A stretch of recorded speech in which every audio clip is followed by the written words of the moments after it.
Today we are going to talk about Central Asia, the heart of Eurasian continent. Is a playground traditionally for several major actors, and primarily Russia, China, a bit of the collective West, primarily the European Union, and also a bit of Iran. A bit of geography here. The region is sandwiched essentially between three major actors: Russia, China, and Iran from the south. We also have Caspian Sea there. And the region consists of 5 countries, but most of geographers and many scholars actually put Afghanistan too into the Central Asian region, wider Central Asian region, because of historical closeness, because of geographic proximity, and actually continuation from Turkmenistan to Afghanistan and vice versa. So the region is important. It serves as an example how bigger actors want to influence each other, how bigger actors want to increase their posture in a region. And I would even say that what we are seeing in Central Asia, that's essentially a glimpse into the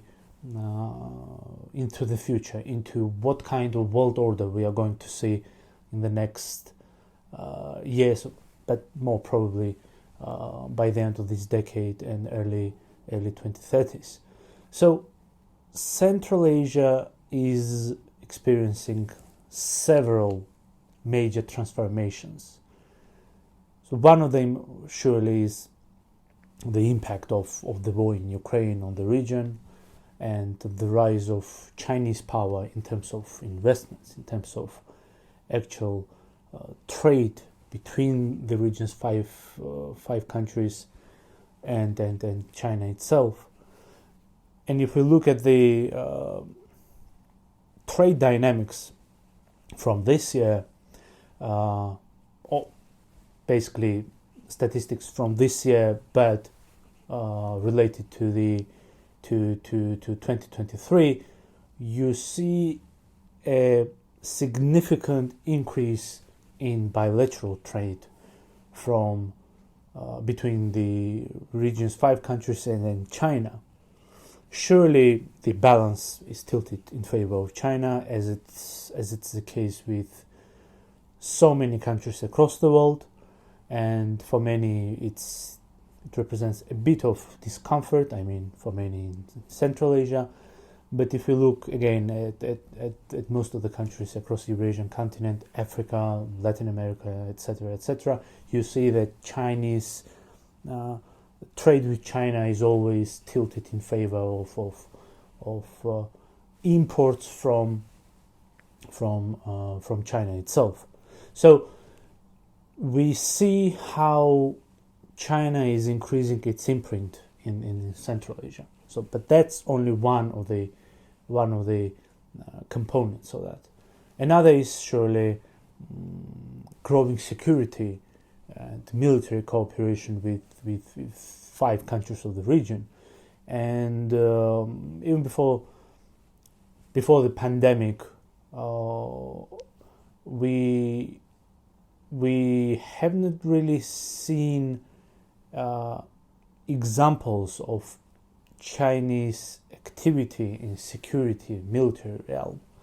So China was very discreet. China was careful in not positioning itself as a security guarantor for the region, as a provider of military hardware and so on. But over the past several years, you see that this discrete approach, I wouldn't say is completely changed, but you see a new dynamic there. China is now more active in cooperating with Tajikistan, a bit of Kyrgyzstan and other countries on increasing military exercises, on increasing security cooperation, intelligence sharing, and so on and so on. So China has even, well, as per the reports of the Western media, China has even opened surveillance spots, or what might be called small security bases near the border of Tajikistan, or as some of the reports claim, actually inside of Tajikistan near the border with China. So the idea is that if before the pandemic we had one clear approach, so Russia was a security guarantor with military installations in Central Asia, and because of close historic contacts, ties, trade ties, and so on and so on, Russia was considered as a major actor in the region. China was rising in terms of investments, in terms of trade. But as I said, in the past several years, we see that this trend has shifted. So Russia remains a significant power in Central Asia, for sure. China, again, seeks closer economic ties, but at the same time, China now pays greater attention to the security component. And so that brings us to the question how Russia and China will be managing their ties when it comes to Central Asia. And I think one of the good answers, perhaps, to this question will be the idea of regionalism, how these two big Eurasian actors actually cooperate with each other to deconflict, to essentially create an atmosphere in a region which they are bordering on situation, climate, geopolitical climate, I would say, which will be immune to the Western influence. Surely Russian and Chinese policymakers would not be able to completely block the Western involvement in the region, which is primarily minimal, but still present in terms of investments and trade. But for Beijing and Moscow, it is absolutely critical to have the Western actors kept at bay when it comes to security cooperation, military cooperation. And here I think, for the moment, Russia and China managed to succeed. Central Asian countries are very much unlikely to bring in non-regional actors into the region. That will complicate their ties with Russia and then China. And each of the Central Asian countries seeks to balance between Beijing and Moscow, which will, in their opinion, increase their ability to shape their own foreign policy.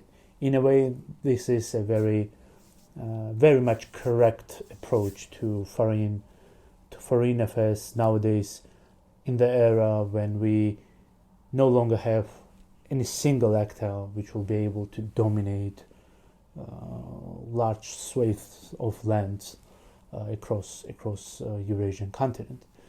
So in a way, we see, as I said in the beginning, so we have a glimpse into the future world order based on the idea of regionalism. The idea of regionalism, which is essentially used by big actors when they no longer can exclusively control any single geographic area. And I think Central Asia is a very good example of that. Central Asia, with several major actors involved into the region's political, economic, and overall geopolitical, geoeconomic affairs, now seems to be the space which sort of accommodates interests of several big actors. And I think what we see in Central Asia very much relates to other regions, whether it's South Caucasus or parts of the Middle East, or even South Asia, Southeast Asia. So those are the regions where big actors want to manage affairs of smaller regions they're bordering on by themselves, essentially. No external actor should be present there.